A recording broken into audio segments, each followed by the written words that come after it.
Yeah, so I think I echo everything that both Jesse and Sap said, in that, AI and technology, it's an enhancement, it's a tool, it's not a replacement for the people that are doing this work day in and day out. We would not be successful in our community if we didn't have our team of 65 people at the front desk, in billing, answering the phones, and yes, seeing patients, they're important too.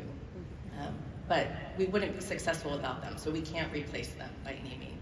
But when we're implementing something new, we really take a different approach in that we're going slow. We don't want this to be a sudden change that everyone just kind of feels like it's being shoved down their throat, because that's the resistance you talked about. That is a surefire way to have walls put up and feet dug in, and then it becomes my job to babysit providers and talk to them nicely and buy them coffee and just delicately get them to accept something that's ultimately going to make their lives so much better, but they need that extra encouragement sometimes. So that slow roll kind of looks like, I'll use an example. We recently just partnered with Affineon Health, which does AI review of labs that are incoming. So ultimately, our goal is to save admin time for our providers and put them more in front of the patient. They get to spend more time with their patients, less time at their desk reviewing labs, especially normal labs that, providers out there, you probably say the same thing every time you see a normal CBC that comes in, right? You're not